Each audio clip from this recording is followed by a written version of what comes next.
6월 9일 주일 예배를 시작하도록 하겠습니다. 기도하겠습니다. 성령님 임하여 주시옵소서. 성령님 임하여 주옵소서. 아버지 감사합니다. 아버지 감사드립니다. 이제 여름이 완연한 듯합니다.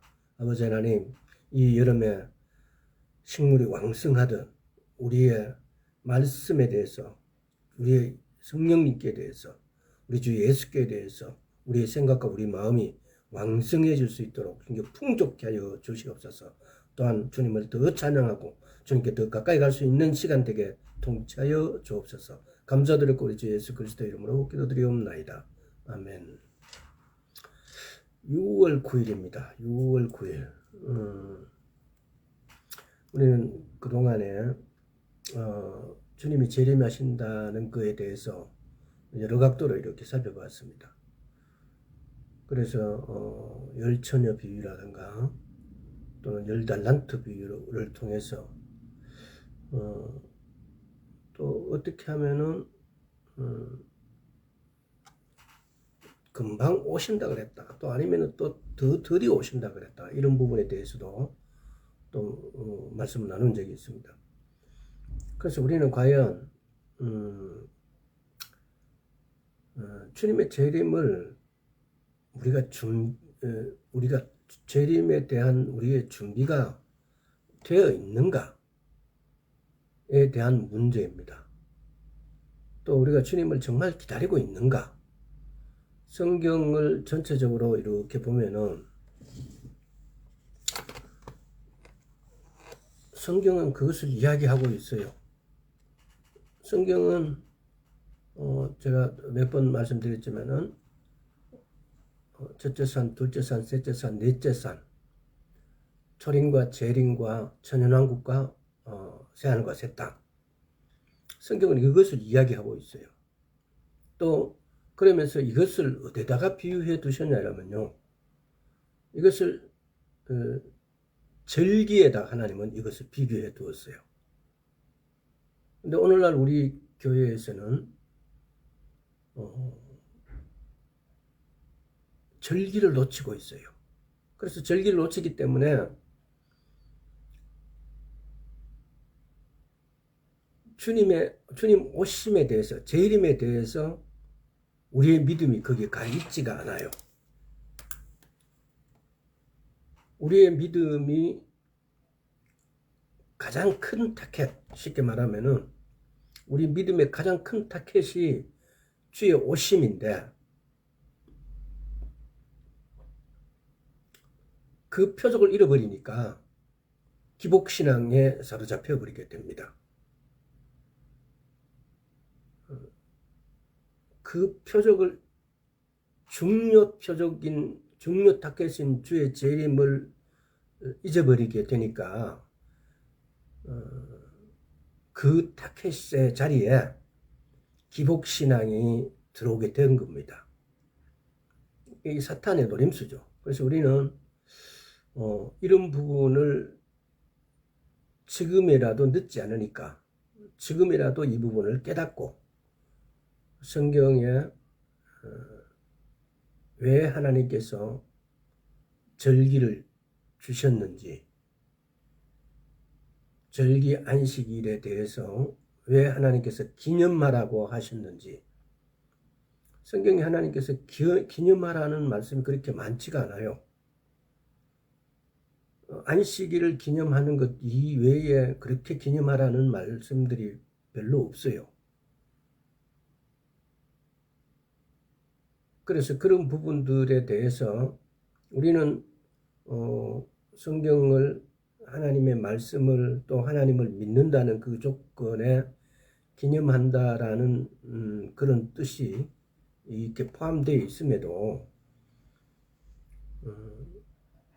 중요한 부분을 놓치고 있기 때문에 오늘날 이스라엘에서 일어나는 저런 전쟁의 역사를 보면서도 주의 오심에는 별 관심이 없어요. 그래서 이런 부분들을 우리는 다시 한번 회개하고, 그래서 주님의 재림에 대해서 우리를 또 우리 이웃을 준비시켜 가야 됩니다. 그래서 또 성경적으로 그래서 이런 부분들의 가장 기초가 되는 것이 회개죠. 그래서 우리는 우리가 용서받은 것을 어떻게 알 수 있는지 다시 한번 그런 부분에 대해서 한번 이제 살펴보도록 하겠습니다. 야고보서 2장.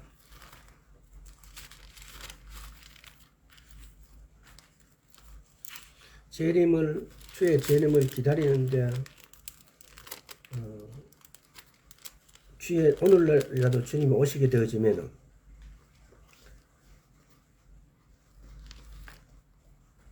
과연 내가 재림의 하나님 앞에 설 수 있는지에 대한 문제, 내가 주님 앞에 설 수 있는 것, 이 어렵다라고 그랬어요. 그래서 내가 주님 앞에 설 수 있는 존재인지 우리는 여기서부터 출발을 해야 됩니다. 그래서 때로는 내가 용서받은 건지 안 받은 건지를 알지를 못하는 경우도 있습니다. 자, 야고보서 2장 10절을 보겠습니다. 누구든지 온 율법을 지키다 그 하나에 거치면 모두 범한 자가 되나니.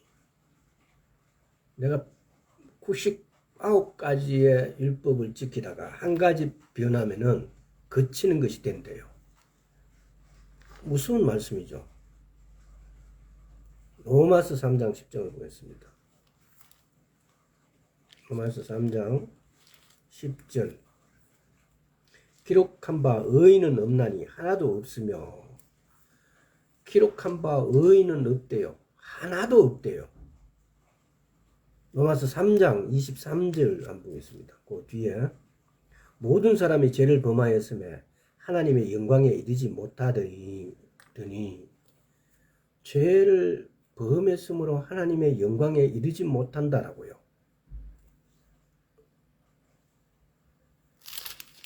로마서 6장 23절 한번 보겠습니다. 죄의 삭은 사망이요 하나님의 은사는 그리스도 예수 우리 주 안에 있는 영생이니라. 죄의 삭은 사망이래요.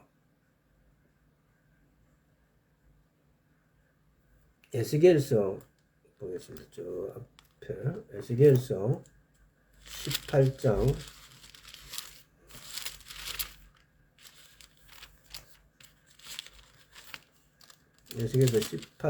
20절. 범죄하는 그 영혼은 죽을지라. 아들은 아비의 죄악을 담당치 아니할 것이요 아비는 아들의 죄악을 담당치 아니하리니 의인의 의도 자기에게로 돌아가고 악인의 악도 자기에게로 돌아가리라. 범죄하는 그 영혼은 죽을지라 그래요. 범죄한 그 영혼은 죽을지라. 히브리서 9장 보겠습니다. 오늘 조금 상당히 많이 찾아보겠습니다.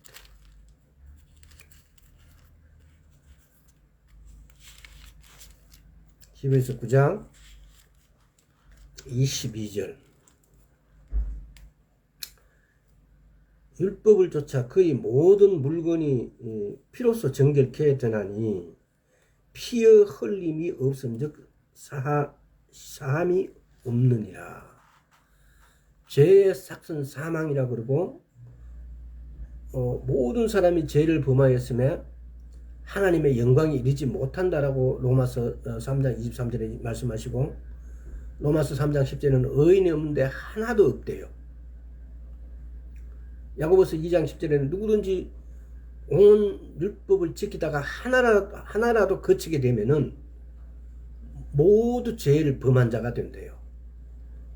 그런데 히브리서 9장 22절에 보면은 율법을 쫓아 거의 모든 히브리서 9장 22절 율법을 쫓아 거의 모든 물건이 피로써 정결케 되나니 피 흘림 없은즉 사함이 없느니라. 피로써 정결케 된대요. 도저히 죄 사함이 없는 것을 피로써. 이사야서 53장 보겠습니다. 53장 4절에서 6절. 그는 실로 우리의 질고를 치고, 우리 질병 이런 뜻이에요. 질고를 치고 우리의 슬픔, 고통을 당하였거늘 우리는 생각하기를 그는 징벌을 받아서 하나님에게 맞으며 고난을 당한다 했노라. 그가 찜은 우리의 허물을 인함이요 그가 상함은 우리의 죄악을 인함이라. 그가 징계를 받음으로 우리가 평화를 누리고 그가 채찍에 맞음으로 우리가 나음을 입었도다. 우리는 다 양 같아서 그릇 행하여 각기 제 길로 갔거늘 여호와께서는 우리 무리의 죄악을 그에게 담당시키셨도다.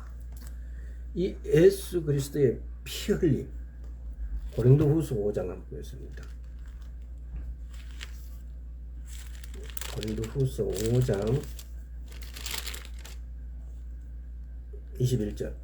하나님이 죄를 알지도 못하신 자로 우리를 대신하여 죄를 삼으신 것은 우리로 하여금 저희 안에서 하나님의 의가 되게 하려 하심이라.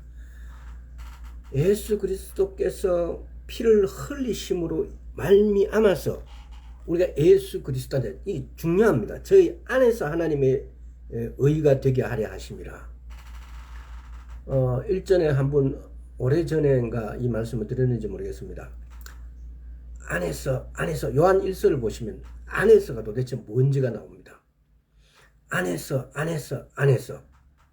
성경은 예수 그리스도 안에서, 저희 안에서 이런 표현으로 이렇게 안에서라고 하는데 우리는 이 안에서의 뜻을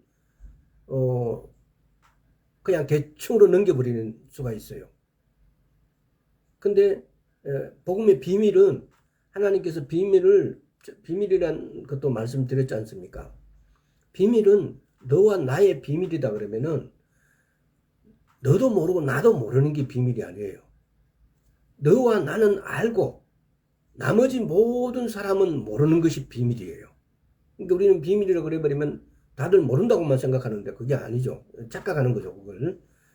그래서 안에서, 이게 지금 우리가 자세히 읽어보세요. 하나님이 죄를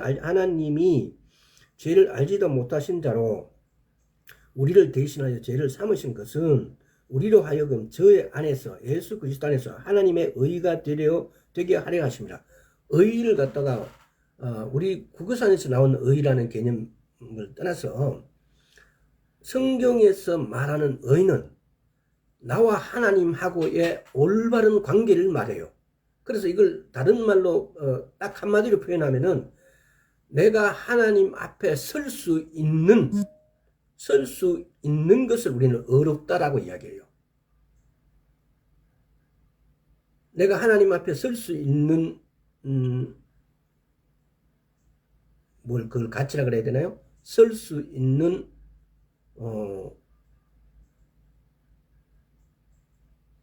위치. 어떤 표현이 좀 갑자기 생각이 안 나는데, 내가 하나님 앞에 설 수 있는 것을 갖다가 우리는 의롭다 그래요. 의인은 하나님 앞에 설 수 있는 거예요. 그 하나님 앞에 설 수 있는 것을 누가 담당하셨느냐? 예수 그리스도께서. 죄 없으신 분이 우리 죄를 대신해서, 여러분의 죄를, 나의 죄를 대신해서 죽으심으로, 피 흘리심으로 그 대가를 지불했다는 겁니다. 그래서 이건 우리는 너무나 많이 들은 구절이라서 뭐 그렇구나라고 생각할 수도 있습니다. 그러나 깊이 묵상해 보시고, 그분이 내 자리에서 내 대신에 죽으셨기 때문에 나의 위치가 하나님 앞에 설 수 있는 어려운 자가 되어진 겁니다. 근데 어려워진 것도 내 스스로가 어려워져서 하나님 앞에 설 수 있는 게 아니에요. 우리는 어디에 갈라디아서 3장입니까? 예수 그리스도로 옷 입었다 그래요. 예수 그리스도로 옷 입었기 때문에, 내가 예수 그리스도 안에 있기 때문에 내가 하나님 앞에 설 수 있는 거예요. 내가 구원받았다. 내 모든 죄를 용서받고 내가 하나님 앞에 어렵게 설 수 있는 있게 된 것이 내가 구원받은 거예요. 구원이라는 것을 좀 쉽게 이렇게 조금 이렇게 풀어 헤치면은, 자, 그걸 다시 한번 그리고 지금 안에서의 부분도 요한 1서를 한번 가보겠습니다. 요한 이렇게 된 거, 요한 1서에 보면은 이거 제 성경이 안 떨어져서 이렇게 좀 붙었어요.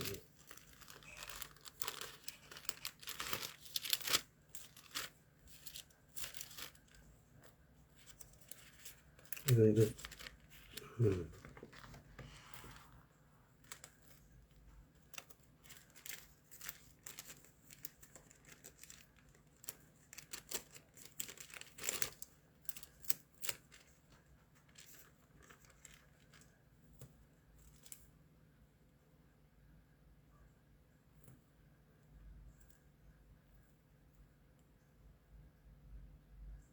보면은 요한일서 2장 22절 거짓말한 자가 누구뇨? 예수께서 그리스도에 있음을 부인한 자가 아니뇨?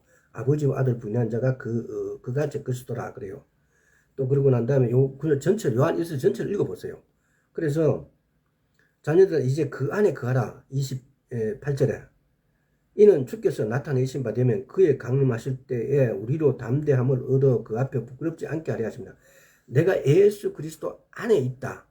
그리스도 안에 있다 라고 하는 걸 요한 1서에서 몇 군데 내가 예수 그리스도 안에 있다는 걸 설명을 해놨어요.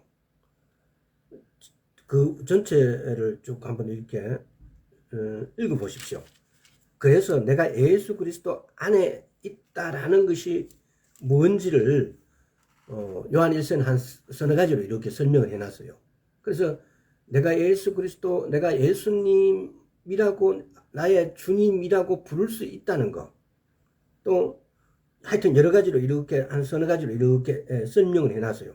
그래서 우리가 생각하는 어떤 위치적인 아내라는 개념이 아니라 요한 1서에서 내가 예수 그리스도 안에 있는 것이 어떤 것인가를 설명을 해놨어요. 마치 요한복음입니까? 요한복음 12장에 보면은 영생이라는 것이, 우리는 영생은 영원히 사는 것이라고 이렇게 백과사전식으로 우리는 이렇게 설명합니다. 그러나 영생이란 것은 그런 것이 아니에요. 요한복음 17장 17절 보면 저희는 진리를 거룩하게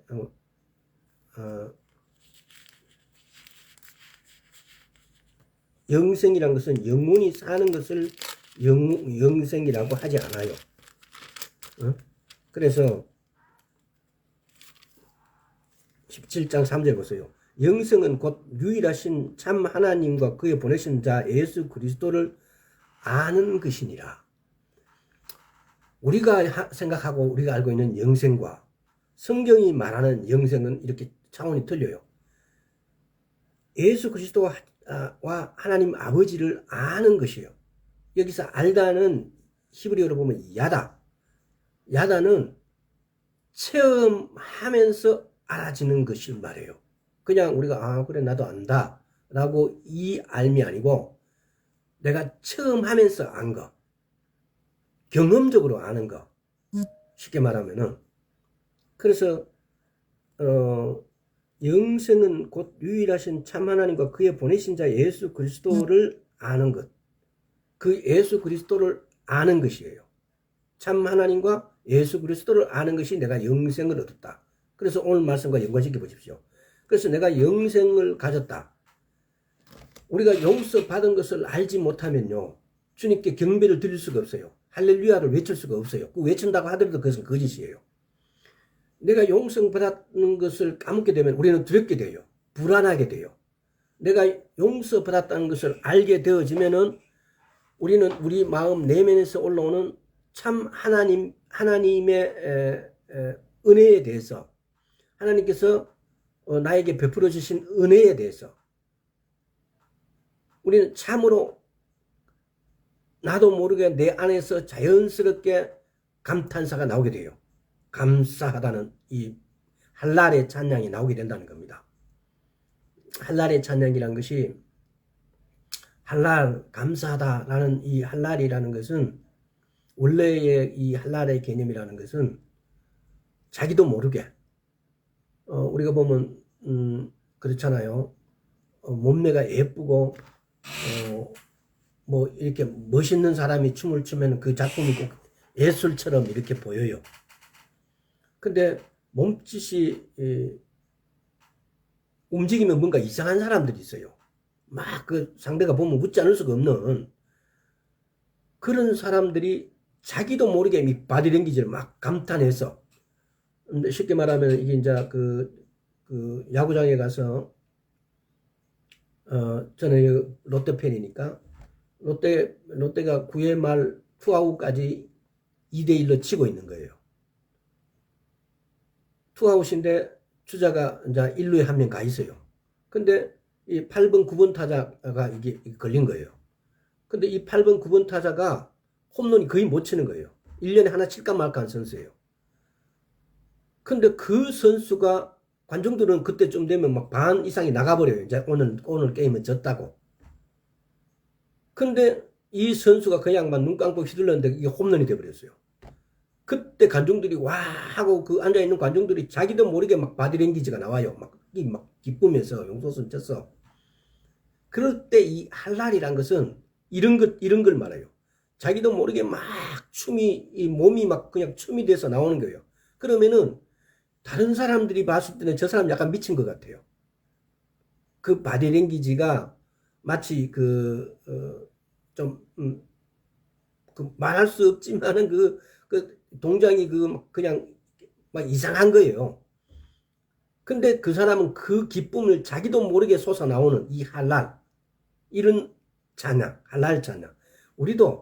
우리가 정말 하나님께 용서받았다라는 것을 알게 되어질 때 이 할랄의 찬양이 나오게 되어진다는 겁니다. 이 바디랭귀지가 나도 모르게 그냥 와 하고 이렇게 이런 찬양이 나온다는 겁니다. 우리가 보면은 그냥 그 일상을 너무 평이롭고 고요하게 이렇게 지나가다 보면은 이 하나님의 말씀을 읽어도 이것이 감동적으로 내게 느껴지는 것이 아니고 평이하게 그냥 진리는 진리인갑다. 이 말 착한 말씀이네, 좋은 말씀이네, 이런 식으로 이렇게 넘어가게 된다는 겁니다. 그런 것이 아니라 말씀이 깨어져서 내게 와 닿을 때 이 말씀이 살아 역사하는, 살아 숨쉬는, 살아 역동하는 이 말씀으로 내게 와 닿는 레마의 말씀으로 와 닿을 때 그때 역사가 일어나게 되어집니다. 우리는 이 말씀을 깨우는 자예요. 쉽게 말하면 이 말씀을 보고 읽고 그냥 그렇구나 라고 지나가는 자는 별로 얻을 게 없어요. 근데 이 말씀을 깨워서 이 말씀이 역사하도록 움직이는 것이 할 수 있는 자고, 그렇게 하기 위해서 이 말씀들이 우리 손에 와 있는 거예요. 한날의 역사, 레마의 말씀을 한날의 역사로 깨울 수 있는 우리들이 되었으면 좋겠습니다. 자, 레위기 17장 11절에도 보면요, 피가 죄를 속한다 그래요. 과거에 구약시대 때도 어떻게 했어요? 속죄제를 지내지 않습니까? 그럴 때 소나 양이나 염소의 피를 뿌림으로써 내 죄를 1년 동안 속해요. 임시적이고 방편적인 거죠. 근데 임시적이고 방편적이고 그랬던 것을 예수님께서는 한 번에, 단번에, 이게 지금 보면 히브리서, 다시 한번 가볼까요? 근데 이 성경에 우리가 보면은, 성경의 말씀을, 우리는 보면은 너무 자의적으로 해석하는 부분도 많은데, 한번 깊이 이렇게 보면은, 성경 말씀이 정말 뜻이 깊어요. 9장 28절 보세요. 이와 같이 그리스도도 많은 사람의 죄를 담당하시려고 단번에 들이신 바 되셨고 구원에 이르기 위하여 죄와 상관없이 자기를 바라는 자들에게 두 번째 나타나시나. 지금 제 성경은 계획한 거래요. 근데 이게 보면은 단번에 들이신 바 되셨고 구원에 이르게 하기 위하여 죄와 상관없이 이 말씀은 한번 묵상해 보시기 바랍니다. 이게 지금 쉬운 성경에는 뭐라고 되어 있냐면은 그때는 죄를 없애기 위해서가 아니라 그리스도를 기다리는 자들에게 구원을 주시기 위해서 오시는 것입니다. 이게 지금 이 기억 한글에서는 이 구절을 우리가 얼뜻 이렇게 읽으면 이게 이해가 잘 안 되는 구절이에요. 근데 쉬운 성경에서는 처음 오심과 두 번째 오심을 이렇게 구분해 놓은 거예요. 처음에 오실 때는 그분이 쉽게 말하면 죽으시러 오신 거예요. 우리 죄를 담당하시라고. 두 번째 오시는 것은 죄와 상관없이 우리를 죄에서 구원하시는 하고는 상관없이 자기 바라는 자에게 두 번째 오신다는 거예요. 자기를 바라는 자에게 두 번째 오신다는 이 말은 다른 말로 번역하면은 두 번째 오실 때는 우리의 들림, 휴거와 연관이 있고 예수님께서 이 땅에 오시는 재림이다 이 말씀이죠. 그래서 이 성경 구절을 아마 당시에 이 개역 한글을 성경 해석하실 때 이렇게 표현되어 있는 것은 오늘날 우리 관점에서 보면은 더 쉬운 성경이 더 올바른 해석이라고 볼 수 있는 겁니다.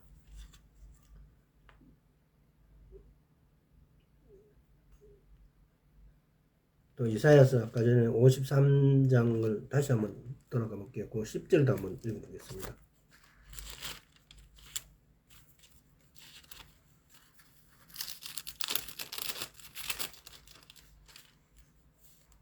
오늘 10절 여호와께서 그로 상함을 받게 하시기를 원하사 질고를 당케 하셨은즉 그 영혼을 속건제물로 드리기에 이르면 그가 그 시를 보게 되며 그날은 길 것이요 또 그의 손으로 여호와의 뜻을 성취하리로다.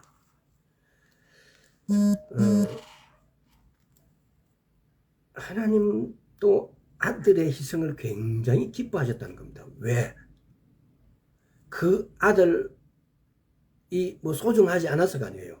그 아들의 희생으로 많은 아들을 얻게 되셨으니까요. 어떤 공로로도 우리는 보면은 예수님의 피가 아닌 그 어떤 공로로도 내가 헌금함으로 내가 어떤 헌신함으로 이 죄사함을 받을 수 있는 방법이 없어요. 내 죄를 용서받을 수 있는 방법이 없어요. 오직 예수의 피. 오직 예수의 피예요. 오직 믿음으로. 솔라 피데라 그러죠. 오직 믿음으로. 근데 이게 보면은 그 부분도 오직 믿음이란 걸 이걸 오직을 때로는 잘못 사용해가지고 문제가 되는 것도 있어요. 자, 에베소서 한번 보겠습니다. 에베소서 1장 7절.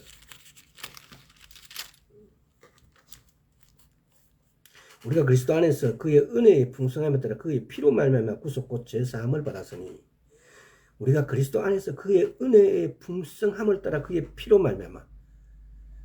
은혜는 뭐예요? 에베소서 2장 8절입니까? 2장 8절에도 보면은 너희가 그 은혜로 인하여 믿음으로 말미암아 구원을 얻었나니 이것이 너희에게 난 것이 아니요 하나님의 선물이라 그래요. 은혜라는 것은 대가 없이 주는 거예요. 대가 없이 내가 받는 거예요. 우리는 하나님께로부터 대가 없이 받았어요. 무엇을? 믿음을요. 믿음이라는 것은 우리는 믿음을 보면 단순하게 어떤 생각할 수도 있는데 믿음은 제가 믿음에 대해서 말씀을 드렸죠. 믿음은 우리가 수학적 공식으로 따지자면 순종 플러스 신뢰다. 그러면 믿음이란 것은 순종은 나의 믿음이고 신뢰는 하나님의 믿음입니다. 나누자면은 그래서 믿음이란 것은 순종은 내가 해야 될 일이 있고 하나님께서 하셔야 될 일이 있습니다. 그러면은 믿음은 순종에도 가 있고 나의 믿음은 신뢰에도 가 있는 거예요. 순종은 내가 해야 될 믿음. 내가 해야 될 믿음은 뭡니까? 로마서에 보면 로마서 10장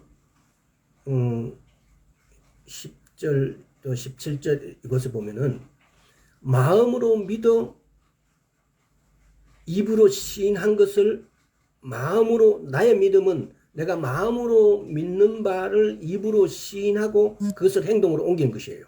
나의 믿음은. 그러면 신뢰의 하나님의 하실 믿음은 뭡니까? 하나님께서는 내가 마음으로 믿고 입으로 시인하고 내가 행동한 것을 그대로 이루시는 것이 하나님의 하실 일이잖아요. 그래서 내 믿음은 나의 순종에도 가 있고 신뢰에도 가 있는 것을 이것이 믿음이라고 그래요. 자, 또 골로새서 한번 보겠습니다. 골로새서 1장 14절. 그 아들 안에서 우리가 구속 곧 죄사함을 얻으나니. 그러니까 우리는 지금 보면요, 우리가 하나님 앞에서 설 수 있다는 것. 갈라디아서 3장에 보면 우리가 예수 그리스도로 옷 입었다 그래요. 그래서 나는 지금 내 위치는 정확하게 내가 예수 그리스도를 믿는다면은 내가 정확하게 예수 그리스도 안에 들어가 있는 거예요. 예수 그리스도로 옷 입고 있는 거예요. 그래서 하나님은 나를 보실 때 나를 보시는 게 아니고 예수 그리스도를 보세요. 그래서 죄 많고 흠 많은 내가 예수 그리스도 안에 이렇게 뭐 어떻게 표현해야 돼요? 예수 그리스도로 포장지를 덮을 씌워져 있는 거죠. 내가 예수 그리스도로 옷 입고 있는 거예요. 그래서 하나님은 내 죄가 보이지 않는 거예요. 그래서 하나님 아버지께서는 우리 보고 어렵다라고 이야기하세요. 그래서 나는 예수 그리스도 안에 담겨져서 이게 지금 성경의 중요한 그 키워드 중에 하나죠. 뭐 예수 그리스도 안에. 우리는 때로는 내가 예수 그리스도 안에 있다는 사실을 까먹는 경우가 많아요. 또 예수 그리스도 안에 있다는 사실을 까먹고 우리 믿음의 형제들 바라봐요. 아, 그래서 저 사람은 어렵다. 뭐 저 사람 뭐 하다라고 이렇게 봐버리는 경우가 있어요. 조금 전에 우리가 읽었잖아요. 의인은 로마서 3장 10절 의인은 없나니 하나도 없다 그래요. 의인은 없는데 하나도 없대요. 모든 사람이 죄를 범했으면 하나님의 영광에 이르지 못한다고 그러세요. 로마서 3장 23절에요. 의인은 뭐 하나 좀 있는 게 아니고 없나니 하나도 없다 그래요. 그런 우리가 하나님 앞에 설 수 있는 이유는 내가 예수 그리스도 안에 담겨져 있기 때문에 예수 그리스도로 옷 입고 있기 때문에 예수 그리스도로 옷 입는 것이 뭐예요? 얼마나 그것이 구원받은 거고 예수 그리스도로 옷 입은 거고 내가 거듭난 거고 내가 새 사람이 되어진 것이고 다 이런 말이잖아요. 새로운 피조물이 되어진 거고 그러니까 그 모든 새 사람이 된 거 새로운 피조물이 되어진 거 내가 구원받은 거 내가 거듭난 거 이 모든 것이 뭐라 그래요? 예수 그리스도 안에서 이루어지는 거예요. 그래서 내 위치가 예수 그리스도 안이라는 것을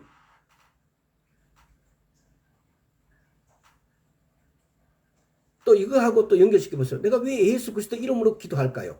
성경에 어느 구절이 예수 그리스도 이름으로 기도하라가 그러면 이루어진다라고 했기 때문에 그런 거예요. 내가 예수 그리스도로 옷 입고 있기 때문에 내가 예수 그리스도로 옷 입기 때문에 하나님은 나를 보시는 것이 아니고 예수 그리스도를 보는 거예요.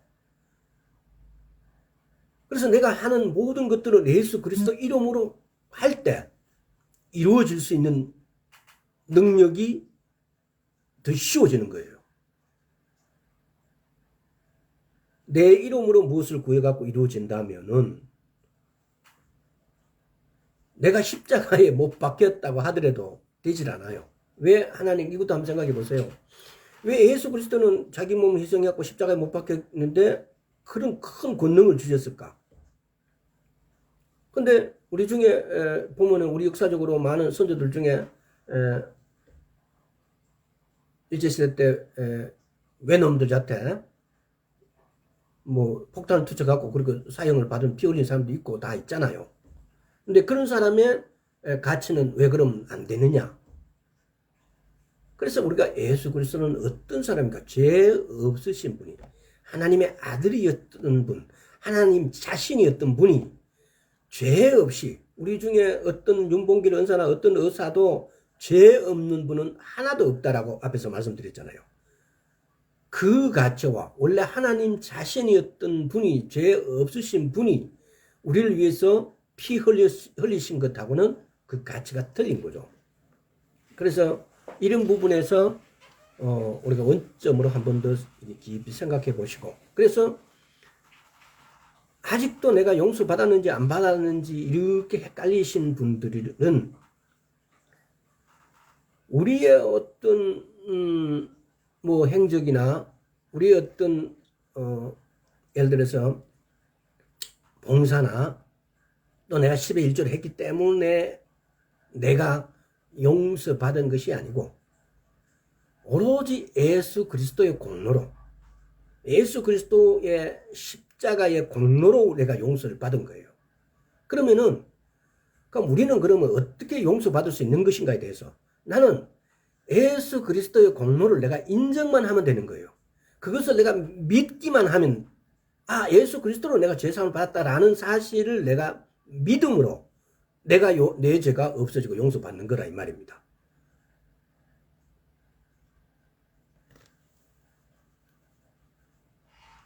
오직, 그래서 솔라 피데, 오직 믿음으로라는 이런 말이 나온 거죠. 그래서 우리가 복음은 좋은 이것이 복음이에요. 복음. 어떤 대가로도 내가 죄 없이 될 수는 없어요. 이 땅에 있는 우리 인간적인 어떤 방법으로 내가 삼성그룹을 또는 삼성과 현대를 다 가진 그룹에 총수해서 내가 가진 모든 돈을 주고 내가 내 죄를 상을 받으려도 받을 수가 없어요. 오직 내 죄값을 지불하는 것은, 오늘날 우리는 우리 헌법 법률상으로 보면은 대통령이 감해 주기도 하잖아요. 특사로 이렇게 내주기도 하는데, 근데 그런 것을 특사로 내줄 수 있는 것은 뭐 대통령령으로 뭐 이렇게 하기도 합니다만, 그러나 그렇다고 해서 그 사람의 죄가 없어진 것은 아니에요. 그 죄는 오직 예수의 피로. 그래서 우리의 구원은 하나님이 우리를 위하여 친히 행하신 일입니다. 우리는 믿음으로, 오직 믿음으로 그 구원을 우리가 붙들기만 하면 되는 거예요. 그러니까 믿기만 하면 된다는 거죠. 곧 주님이 오실 텐데, 내가 죄 가지고 있다면 주님 앞에 설 수가 없어요. 근데 내 죄가, 내가 용서받았다는 사실들을, 우리가 예수 믿는 많은 분들이 내 죄가 용서받았다는 사실들을 기억지도 하지도 않고 거기에 대해 관심도 안 드는 분들도 많을 거예요. 그러나 정말 예수님이 곧 앞에 오시게 되어지면은 이 가슴이 막 쿵덩쿵덩 할 거예요. 왜? 내 죄가, 혹시 내가 회개하지 않는 죄가 있어가지고 내 죄가 용서받지 못했다면은 야고보서 2장 10절에서 누구든지 온 율법을 지키다가 하나라도 범하면은 모든 죄를 범한 자가 되어버리고, 의인은 없나니 하나도 없다 그래요. 모든 사람을 죄를 범하시면 하나님의 영광에 이르지 못한다고 그래요. 죄의 삭은 사망이라 그래요.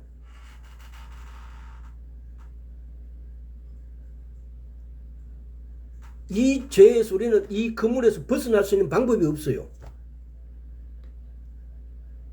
근데 하나님께서는 이 벗어날 수 없는 우리를 너무나 쉽고 간단하게 그 그물에서 우리를 빼주셨어요. 예수 그리스도를 믿음으로.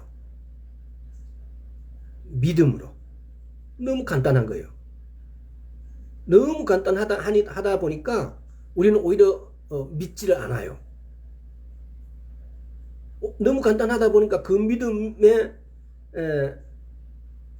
어떤 건지를 주의 깊게 보질 않아요. 오늘날 교회 예수 그리스도를 믿는 너무나 많은 사람들이 믿음을 너무 단순하게 생각해요. 그래서 믿음이 없는 거예요. 하나님이 말씀하시는 그 믿음은 알고 나면 억수로 단순해요. 근데 모르고 보면은 그 믿음은 굉장히 복잡해요.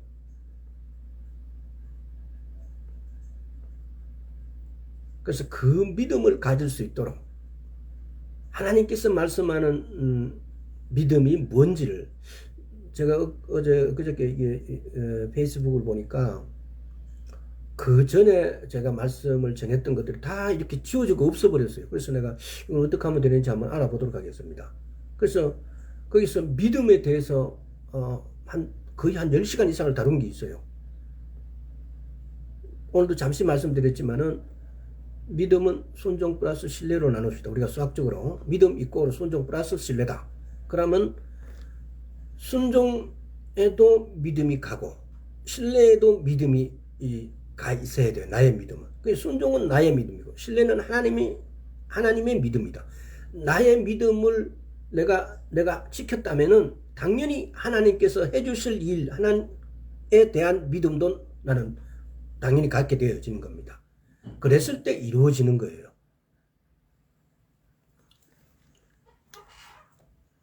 그래서 내가 주님이 오시게 되어지면은 내가 용서받았다는 걸 어떻게 알 수 있느냐? 내가 구원을 받을 것이다 또는 받았다라는 증거가 어떻게 알 수 있냐 이 말이에요. 그것은 내 믿음이에요. 내 믿음이 여러분 마음속에 여러분은 한번 노크를 쳐보세요. 예수님 오시면 과연 내가 하나님 앞에 설 수 있는가? 예수님이 셋째 하늘에서 둘째 하늘로 내려오십니다. 그럼 우리는 이 지구에서 둘째 하늘로 휴거를 받게 되어집니다. 여기서 예수님과 우리가 만남을 갖게 되어져요. 내가 살아있을 때 예수님이 재림을 하시게 되어지면 물론 그 사이에 많은 일이 있죠. 계시록에 보면은 죽은 자가 먼저 깨어나요. 들림이 일어나고 그러고 살아있는 우리도 공중에 끌려감을 당한다 이 말이에요. 랩처를 당한다는 거죠. 그래서 또 그 부분을 말씀 나눌 때 이 부분에 대해서 좀 더 상세하게 알아보도록 하겠습니다. 오늘의 답은 우리가 용서받는 것을 어떻게 알 수 있냐고요. 믿음입니다. 믿음. 내 믿음으로 내 구원을 붙잡기만 하면 됩니다. 이게 지금 시간이 벌써 이렇게 지나버렸는데 두 번째로 우리가 어떻게 하나님 앞에 어렵게 설 수 있는가에 대한 문제입니다. 구원은 앞에도 간단하게 말씀드렸잖아요. 구원 이꼬르 내 지금까지의 모든 내 과거의 어떤 이 죄에 대한 용서 플러스 내가 이 구원하심으로 하나님 앞에 설 수 있는 것. 구원은 쉽게 말하면 더 간단한 공식을 말하면은 내가 내 죄에 대해 용서를 받았는가? 내가 하나님 앞에 설 수 있는 자인가에 대한 문제예요. 이 두 개가 어떻게 이게 공식으로 플러스 해갖고 이렇게 한번 이렇게 여러분이 쉽게 기억하고 외울 수 암기하고 이렇게 깨달을 하고 이렇게 수학적으로 이렇게 말씀을 드린 거예요. 내가 구원받았다라는 것은 내가 구원이라고 생각하고 우리가 여러분들이 나나 구원이라는 것을 생각할 때 내 과거의 모든 죄가 용서를 받았는 자 거기에다가 내가 하나님 앞에 설 수 있는가에 대한 문제예요. 그래서 내 과거의 모든 죄를 회개로 용서를 받고 그리고 하나님 앞에 내가 의롭게 설 수 있는 자라는 것을 내 믿음으로 가져와야 돼요. 이 구원이 우리에게 있어야 돼요. 왜? 하나님께서는 그 구원을 은혜로 우리에게 베풀어 주셨어요. 근데 하나님께서 베풀어 주신 걸 우리는 그것을 내게로 가져오기만 하면 되는 거예요. 구원이란 것이 내가 어떤 대학을 가기 위해서 목적을 이루기 위해서 내가 사업상 어떤 목적을 이루기 위해서 내가 공부를 해서 어느 대학 가기 위해서 목적 가지고 쟁취하는 것이 아니고 하나님께서 이루어 놓으신 것을 우리가 오로지 나의 믿음으로 그걸 받아들이면 되는 거예요. 붙잡으면 되는 거예요. 로마서 한번 보겠습니다. 로마서 4장 5절에서 8절. 일을 아니할지라도 경건치 아니한 자를 의롭다 하시는 이를 믿는 자에게는 그 믿음을 의로 여기시나니 일한 것이 없이 하나님께 의로 여기심을 받는 사람의 행복에 대하여 다윗이 말한 바 그 불법을 사하심을 받고 그 죄를 가려우심을 받는 자는 복이 있고 주께서 그 죄를 인정치 아니하실 사람은 복이 있도다 한것 같으니라. 방금 제가 말씀드렸던 그런 내용들이에요.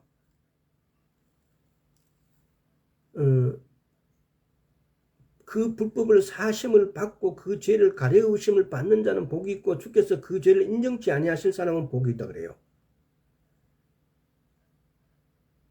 일한 것 없이 하나님께 의로 여기심을 받는 사람. 내가 아무 노력도 하지 않고 아무것도 하지 않았는데 하나님께 내가 의롭다고 우리가 받은 거예요. 바울은 빌립보서 뒤로 넘어가서 빌립보서 한번 가보겠습니다. 빌립보서 3장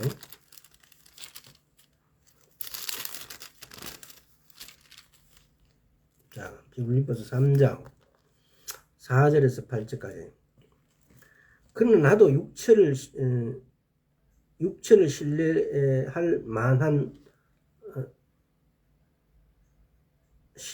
만하니 만일 누구든지 다른 이가 육체를 신뢰할 것이 있는 줄로 생각하면 나는 더욱 그러하니라. 내가 8일 만에 할례를 받고 이스라엘의 족속이요 베냐민의 지파요 히브리인 중에 히브리인이요 율법으로는 바리새인이요 열심으로는 교회를 핍박하고 율법의 의로는 흠이 없는 자로라. 그러나 무엇이든지 내게 유익하던 것을 내가 그리스도를 위하여 다 해로 여길 뿐더러 또한 모든 것을 해로 여기면 내가 내 주 그리스도 예수를 아는 지식이 가장 고상함을 인함이라. 내가 그를 위하여 모든 것을 잃어버리고 배설물로 여기면 그리스도를 얻고 그 안에 발견되려 함이라. 내가 가진 의는 율법에서 난 것이 아니요 오직 그리스도를 믿음으로 말미암아 것이니 곧 믿음으로 하나님께로 난 의라. 지금 바울이 하고자 하는 말은 뭡니까? 자기의 모든 행동은 배설물 같다라고 이야기를 해요. 은혜로 우리에게 주신 하나님의 의. 바울의 유일하신 소망은 9절에 보면 그 안에서 발견되려 함이라예요. 예수 그리스도 안에서 발견되려 함이라 그래요. 조금 전에도 우리가 내가 용서받아서 어떻게 하느냐? 어디서 우리는 용서받냐? 우리는 예수 그리스도 안에서예요. 굉장히 중요한 그 포커스예요. 오늘날 많은 신도들이 내 구원을 예수 그리스도 안 하고 배제시켜 버려요.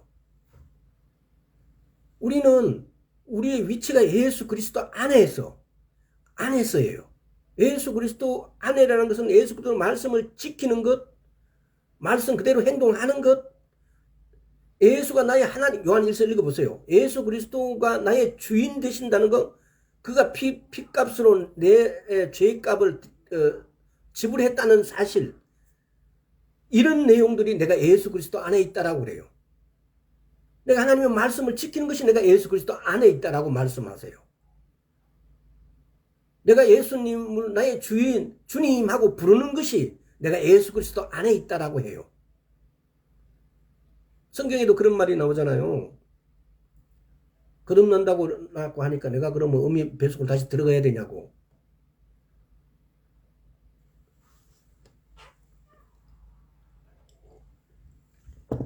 우리의 구원은, 우리의 위치는, 내가 예수 그리스도 믿음으로 의롭게 되었다라는 것은, 의롭게 되었다라는 사실만 우리는 집중하고 그것만 믿는데, 내가 의롭게 된 나의 위치는 예수 그리스도 안에서 내가 의롭다라는 겁니다.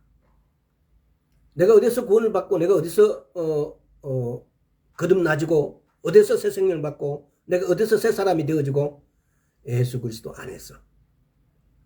예수 그리스도 안에서.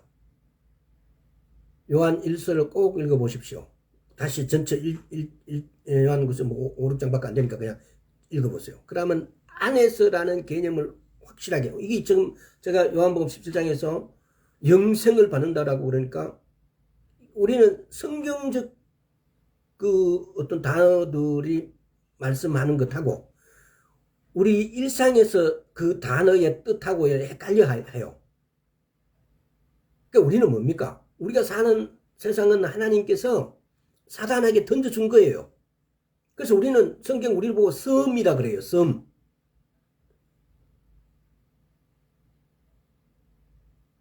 이 땅에 있지만 나는 예수 그리스도의 것이고 하나님 나라의 것이고 하나님의 것이고, 이 땅에 살지만은 하나님의 것이에요. 하나님의 나라예요. 그래서 하나님의 나라에 속한 나는 하나님 나라의 법을 따르는 거예요.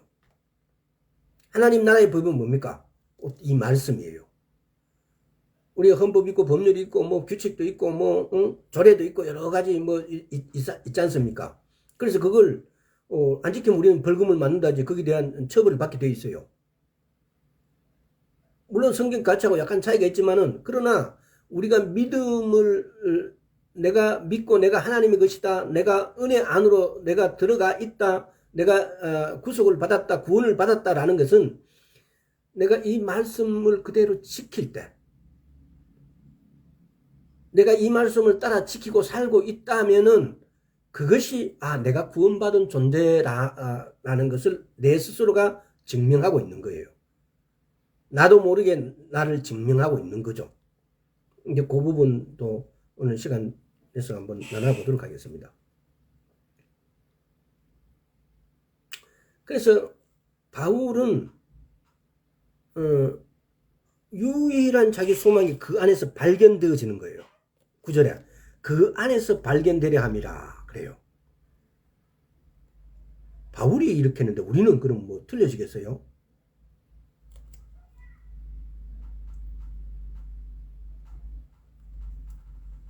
바울이 말하는 의는 구원을 주시는 그리스도를 믿는 모든 자 안에 있는 의다.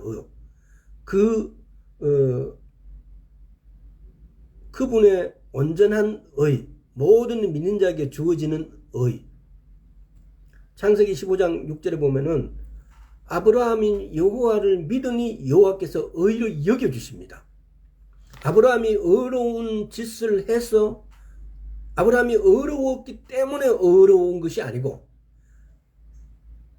아브라함이 여호와를 믿으니 하나님께서 아브라함을 의로운 자로 여겨주십니다. 우리 믿음이 이렇게 소중한 거예요. 우리가 뭔가 공로를 했기 때문에 내가 의로운 자가 되어진 게 아니에요. 믿으니예요. 아브라함에게 하나님이 하셨던 것처럼 오늘날 우리에게도 우리가 예수 그리스도를 믿으니 어렵게 여겨주시는 거예요.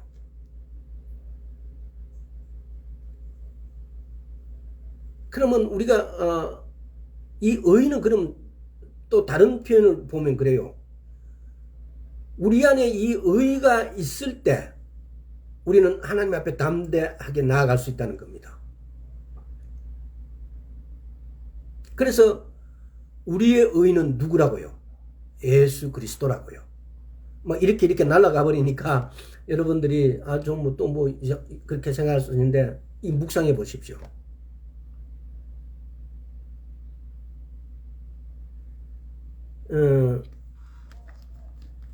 우리의 의가 누구냐? 예수 그리스도라고요.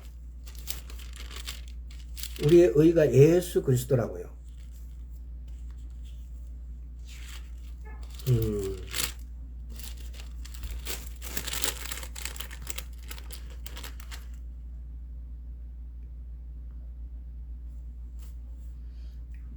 갑자기 그 구절 생각나는데, 우리의 의가 예수 그리스도라고요.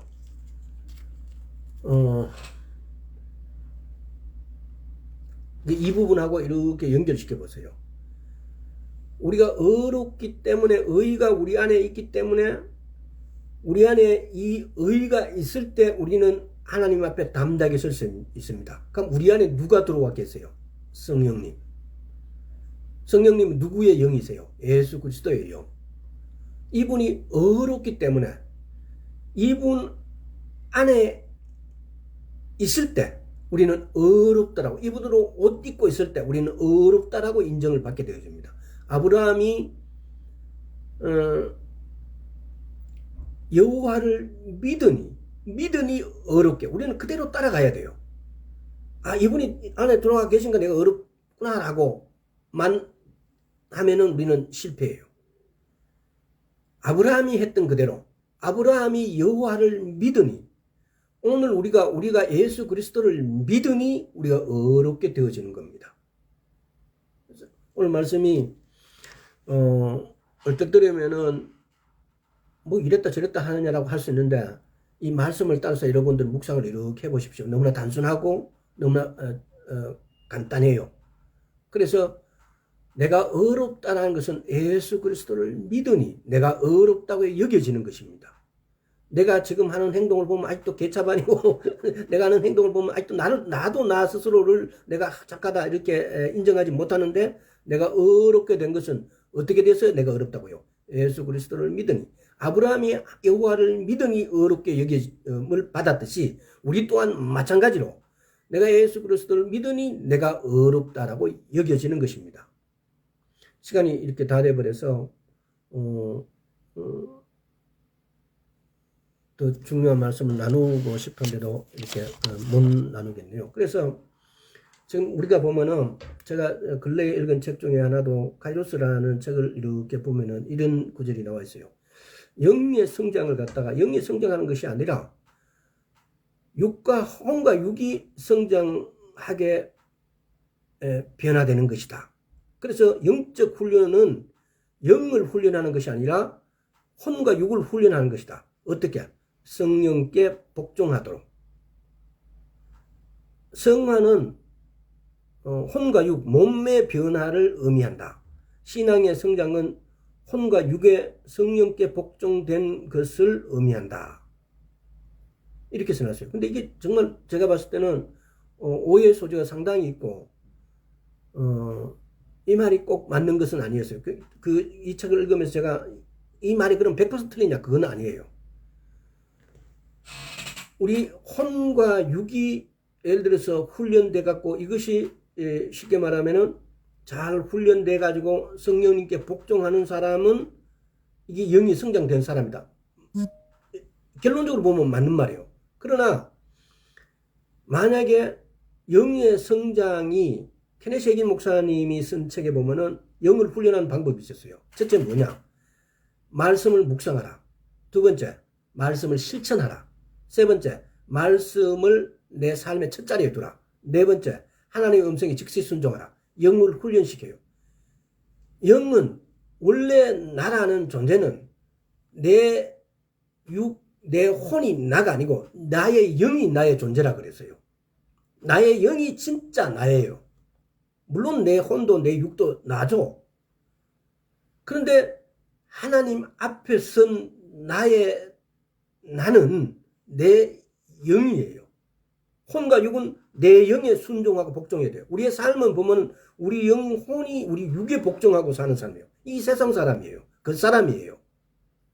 근데 믿음의 사람은 나의 영이란 것은 예수 그리스도가 내 안에 있는 영, 성령님과 함께 있는 영, 이런 영에 내 혼과 육이 복종하는 삶을 영적인 사람이라고 그래요. 그렇다면 오늘 제가 방금 읽어드렸던 것처럼 그 목사님, 고성준 목사님, 잠시만, 카이로스를 생겼으니, 고성준 목사님이요. 근데 얼뜻 오해할 수도 있고, 그래서 오늘 말씀하고 우리가 영을 어떻게 하면 훈련할 것인가? 나는 영의 존재를 훈련하는데 가장 중요한 것이 말씀을 묵상하는 거고, 말씀을 실천하는 거고, 말씀을 첫자리에 두는 거고, 그리고 하나님의 음성에 즉시 순종하는 걸 생각해요. 그러면 내 영은 내 혼과 육의 어떤 다른 존재처럼 내 영의 존재도 분명히 있다는 걸 말합니다.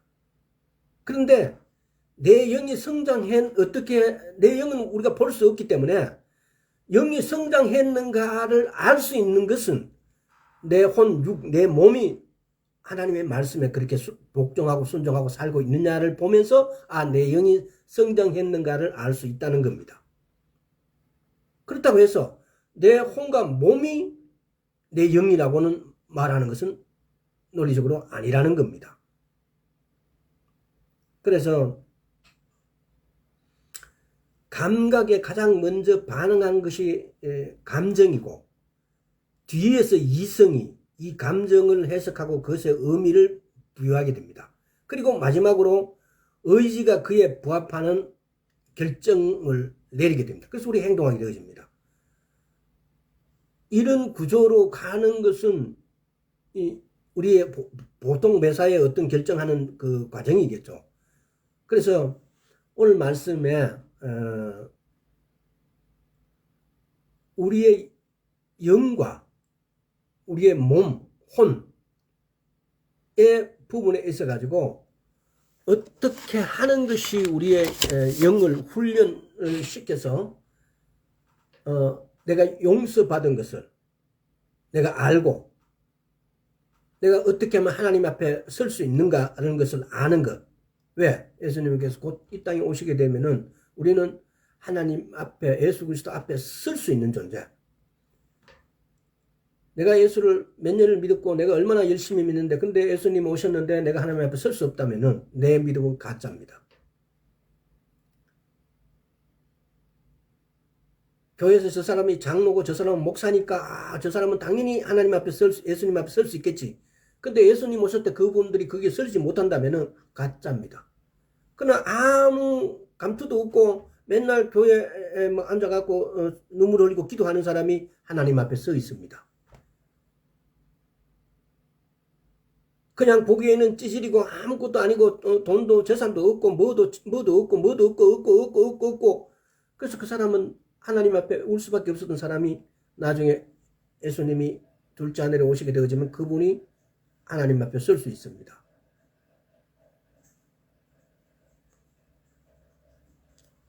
우리 안에 의신 예수님이 와 계신다는 거. 오늘까지도 내가 만약에 내 죄를 용서받지 않는 게 있다면은 내가 예수 이름으로 내 죄를 믿음으로 고백하기만 하면은 다 들어주시고, 쉽게 말하면은 내 죄목이 다 이렇게 적혀져 있는 것이 예수님께서 다 지우개로 다 지워주신다 이 말입니다. 그래서 오늘 말씀을 통해서 주님이 재림하실 때 우리가 준비되어 있는가? 내 죄를 고백하십시오. 그리고 믿음으로 하나님의 은혜를 붙잡기만 하면 된다는 겁니다. 오늘 여기까지 하겠습니다. 아버지 하나님 감사합니다. 우리 영과 혼, 육, 또한 또 우리가 구원을 받았는지 받을 것인지 주의 재림이 가까움을 보면서 나의 위치를, 나의 믿음을 확인할 수 있는 우리 될 수 있고, 또 나의 믿음을 온전히 은혜로 받아들일 수 있는 우리 될 수 있도록 주의 은혜 베풀어 주옵소서. 감사드렸고 우리 주 예수 그리스도 이름으로 기도드리옵나이다. 아멘.